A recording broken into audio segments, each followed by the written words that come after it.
Élisabeth va mourir. Non, ce n'est pas une blague. C'est exactement ce qui a été dit lors du précédent chapitre. Élisabeth, durant 3000 ans à cause d'une malédiction, a vécu plusieurs réincarnations jusqu'à passer de déesse à une humaine avec des pouvoirs de déesse. Et c'est cette condition humaine qui va lui porter préjudice. Puisque face à Catpalogue, elle doit utiliser toute sa force, lui donnant cette forme-là. Ce qui serait l'équivalent du mode assaut, mais pour déesse, mais dans un corps humain fragile. Ainsi, cette transformation, comme pour le Luciel qui possédait Margaret, sur la longueur détruit le corps. Dans ce cas-là, Élisabeth avec son propre corps, à puissance maximale, je ne suis pas sûr qu'on puisse retrouver un corps intact. Petite parenthèse, j'ai beaucoup vu dans les commentaires, surtout anglais, que Élisabeth ne serait pas humaine.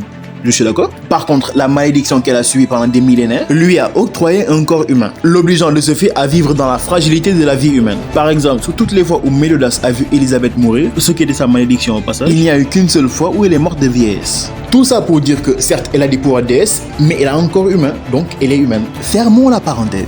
Élisabeth est celle qui nous a introduits dans cet univers. Quelque part, elle est aussi le personnage principal de son œuvre, comme on peut le penser de Lucie dans Fairy Tail. Aujourd'hui, elle a un fils de 18 ans dont elle peut être fière, et après 3000 années d'amour, de souffrance et de réincarnation, elle arrive juste à la fin de la 108e.